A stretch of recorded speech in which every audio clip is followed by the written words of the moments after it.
Ekonomi dan Bisnis Indonesia disusun oleh Fitria Anjani Tululi dengan NIM 18311500064. Sistem Ekonomi Indonesia. Sistem ekonomi. Penjelasan sistem ekonomi secara konkret bisa dibilang cukup sulit karena beberapa ahli cenderung memiliki penjelasan yang berbeda. Untuk mendapatkan penjelasan yang lebih detail, berikut adalah pengertian dari beberapa ahli. Menurut Gilarso, sistem ekonomi adalah keseluruhan tata cara untuk mengordinasikan perilaku masyarakat atau produsen, konsumen, pemerintah, bank, dan sebagainya dalam menjalankan kegiatan ekonomi, yaitu produksi, distribusi, konsumsi, investasi, dan sebagainya, sehingga terbentuk satu kesatuan yang teratur dan dinamis dan kekacauan dalam bidang ekonomi dapat dihindari.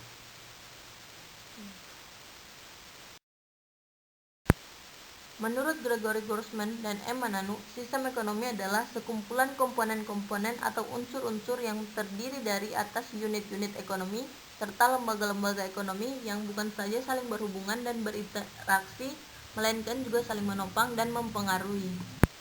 Menurut McEachern, sistem ekonomi merupakan seperangkat mekanisme dan institusi untuk menjawab pertanyaan apa, bagaimana, dan untuk siapa barang dan jasa diproduksi. Dari definisi-definisi tersebut, sebenarnya dapat ditarik satu kesimpulan tentang pengertian sistem ekonomi. Pada dasarnya, sistem ekonomi adalah suatu cara untuk mengatur dan mengorganisir semua kegiatan ekonomi dalam anggota masyarakat, baik oleh pemerintah maupun pihak swasta, berdasarkan prinsip tertentu demi mencapai kemakmuran dan kesejahteraan. Fungsi dari sistem ekonomi. Fungsi sistem ekonomi secara umum adalah yang pertama sebagai penyedia dorongan untuk berproduksi, yang kedua mengkoordinasi kegiatan individu dalam suatu perekonomian, yang ketiga sebagai pengatur dalam pembagian hasil produksi di seluruh anggota masyarakat agar dapat terlaksana seperti yang diharapkan, dan yang keempat menciptakan mekanisme tertentu agar distribusi barang dan jasa berjalan dengan baik. Macam-macam sistem ekonomi.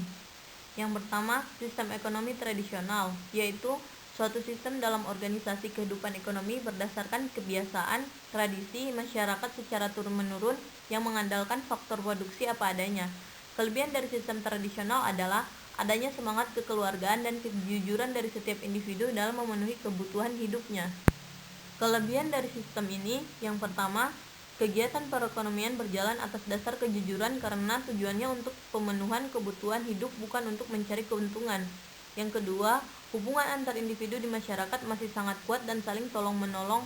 Yang ketiga, tidak dapat kesenjangan antara yang miskin dan yang kaya karena pendapatan cenderung merata.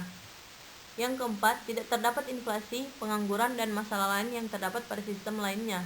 Yang kelima, pemerintah berperan sebagai pengawas sehingga tidak terjadi monopoli oleh pihak pemerintah. Kekurangan dari sistem ekonomi tradisional, yang pertama, tidak semua kebutuhan masyarakat dapat terpenuhi dengan baik karena mengandalkan hasil alam. Yang kedua, belum ada nilai standar dalam transaksi tukar-menukar suatu barang. Yang ketiga, perkembangan dan pertumbuhan ekonomi sangat lambat. Yang keempat, kualitas barang cenderung rendah dan sulit berkembang karena tingkat persaingan dalam pasar sangat rendah. Dan yang kelima, semua perubahan dianggap tabu sehingga pola pikir masyarakat tidak berkembang. Yang kedua, sistem ekonomi komando. Sistem ekonomi terpusat adalah sistem di mana pemerintah memiliki kekuasaan yang dominan pada pengaturan kegiatan ekonomi. Penguasaan dilakukan melalui pembatasan-pembatasan terhadap kegiatan ekonomi yang dikerjakan oleh anggota masyarakat. Negara yang menganut sistem terpusat antara lain Rusia, RRC, dan negara-negara Eropa Timur. Kelebihan dari sistem ini, yang pertama, dapat mengurangi pengangguran karena pemerintah memegang kendali penuh terhadap semua faktor produksi. Yang kedua, tanggung jawab perekonomian pada pemerintah sehingga pemerintah akan terus berinovasi agar ekonomi negara tetap stabil. Yang ketiga, jaminan kepada masyarakat bahwa produk dan jasa yang dihasilkan sesuai dengan kebutuhan masyarakat. Yang keempat, mudah mengendalikan harga dan pemerataan. Yang kelima, inflasi mudah dikendalikan. Dan yang keenam, kondisi pasar dalam negeri akan berjalan dengan lancar. Kekurangan dari sistem ini yang pertama, mobilisasi yang cepat membuat sistem ini dapat menyebabkan kurangnya kebutuhan masyarakat karena produksi yang dihasilkan tidak selalu didasarkan atas permintaan masyarakat. Yang kedua, penjatahan sering menjadi kebutuhan dan solusi. Yang ketiga, ini akan menghambat inovasi dari masyarakat.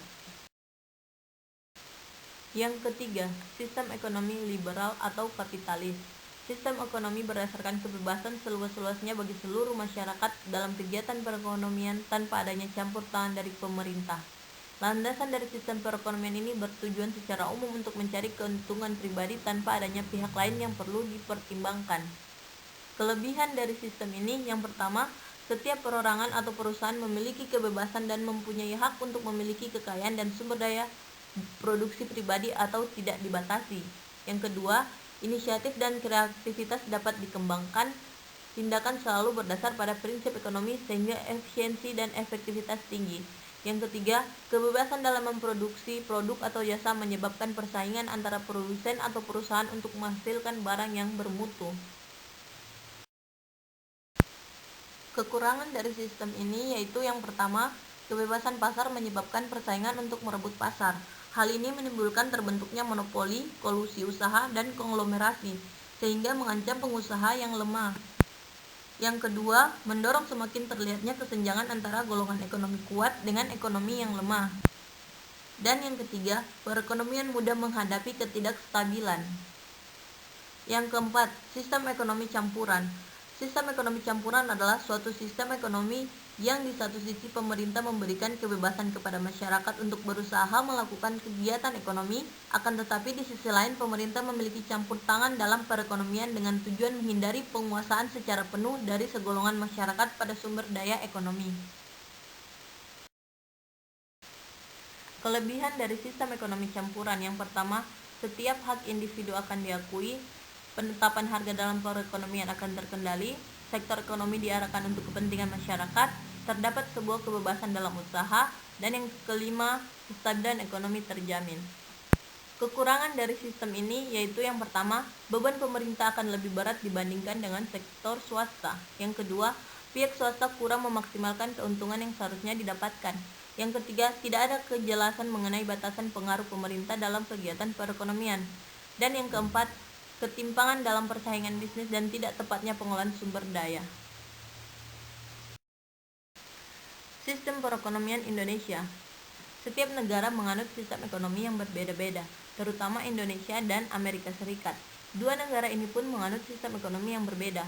Awalnya Indonesia menganut sistem ekonomi liberal, yang mana seluruh kegiatan ekonomi diserahkan kepada masyarakat. Akan tetapi karena ada pengaruh komunisme yang disebarkan oleh Partai Komunis Indonesia, maka sistem ekonomi di Indonesia berubah dari sistem ekonomi liberal menjadi sistem ekonomi sosialisasi. Di dalam negara Indonesia sendiri secara total sudah ada 4 perubahan sistem ekonomi dari masa penjajahan hingga sekarang. Berikut ini adalah penjelasannya. Yang pertama, masa demokrasi liberal pada tahun 1950 sampai 1957. Sistem ekonomi Indonesia yang pertama kali ditetapkan adalah sistem ekonomi liberal. Sistem ekonomi ini berlangsung dari tahun 1950 hingga tahun 1957.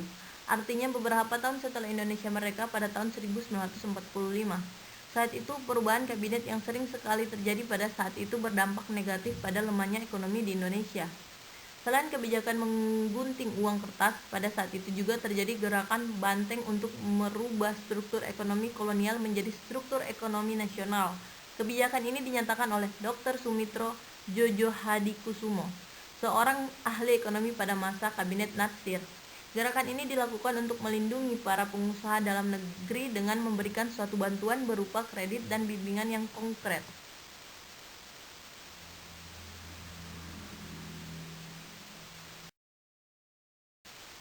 Yang kedua, masa demokrasi terpimpin terjadi pada tahun 1959 sampai 1966. Pada masa demokrasi terpimpin, sistem ekonomi Indonesia mengalami perubahan dari awalnya ekonomi liberal berubah menjadi sistem ekonomi etatisme, di mana seluruh sistem ekonomi ini diatur dan dikuasai oleh pihak negara, baik itu dalam aspek sosial, ekonomi, ataupun politik.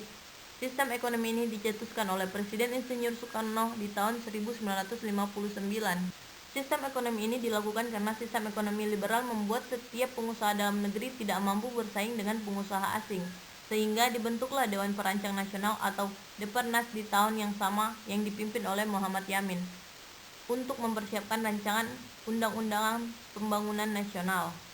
Pada kala itu terjadi penurunan nilai uang, seperti uang kertas yang nilainya Rp500 menurun menjadi Rp50 dan uang kertas Rp1.000 menjadi Rp100 saja. Namun usaha ini belum mampu mengatasi penurunan ekonomi di bidang finansial. Yang ketiga, masa demokrasi ekonomi pada tahun 1967 sampai 1998. Demokrasi ekonomi terjadi pada tahun 1967 hingga tahun 1998 atau pada masa pemerintahan Orde Baru yang kala itu dipimpin oleh Bapak Soeharto. Pada masa ini, sistem ekonomi Indonesia menganut sistem ekonomi campuran, yang di dalamnya terdapat campur tangan pemerintah bersama masyarakat yang turut serta dalam meningkatkan kegiatan ekonomi. Pemerintah berperan sebagai pengendali ekonomi dan masyarakat berperan penuh sebagai pelaku produksi, distribusi, dan sekaligus konsumennya. Usaha pemerintah ini bertujuan untuk membantu masyarakat agar terhindar dari masalah ekonomi modern seperti kesulitan dalam menentukan harga barang atau jasa yang akan diproduksi. Dan yang terakhir yaitu masa demokrasi Pancasila dari 1998 sampai dengan sekarang ini. Pada tahun 1998 hingga saat ini, sistem ekonomi Indonesia menggunakan sistem ekonomi Pancasila. Sistem ekonomi ini adalah bentuk pengembangan dari sistem ekonomi campuran. Koperasi salah satu wujud dari diterapkannya sistem ekonomi Pancasila yang berlandaskan pada pilar ekonomi kerakyatan yang berasaskan kekeluargaan. Hal ini sesuai dengan amanat Undang-Undang tahun 1992 pasal 3 yang di dalamnya dijelaskan bahwa tujuan koperasi adalah untuk mensejahterakan anggotanya serta turut serta dalam membangun tatanan perekonomian negara agar mampu mewujudkan masyarakat yang maju, adil, dan makmur. Pengelolaan sistem ekonomi ini dilakukan berdasarkan hasil musyawarah yang dilakukan oleh perwakilan rakyat.